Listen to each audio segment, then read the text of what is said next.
আসুন আমরা সবাই মিলে মানে একে অপরে মানে কাঁধে কাঁধ মিলিয়ে এই বাংলাদেশ, অসাম্প্রদায়িক একটি বাংলাদেশ, এই অসাম্প্রদায়িক বাংলাদেশ সামনের দিকে মানে নিয়ে যাই, এগিয়ে নিয়ে যাই। তো এখানে এগিয়ে যেতে হলে আমাদের মানে এই যে একত্রতা পোষণ করতে হবে এবং জাতি ধর্ম মানে সবাই ভুলে গিয়ে এটি বাংলাদেশ মানে সবার বাংলাদেশ মনে করে আমরা সামনের দিকে এগিয়ে যাই।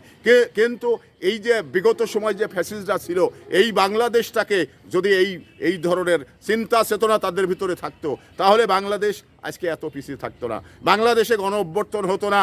আর এই গণ অভ্যর্থন হওয়ার পরে প্রায় 1500 লোক মারা গেছেন। তো এটা শুধুমাত্র বৈষম্য দূর করার ক্ষেত্রেই, শুধুমাত্র মানে চাকরির জায়গায় মানে কোনো বৈষম্য থাকবে না, কে মুক্তিযোদ্ধা, কে এদেশের বড় চাকরির একজন ছেলে, এটা না, কারণ তার মেধার ভিত্তিতে তাকে চাকরি দিতে হবে। এটা কিন্তু গণ অভ্যর্থনের শর্ত ছিল।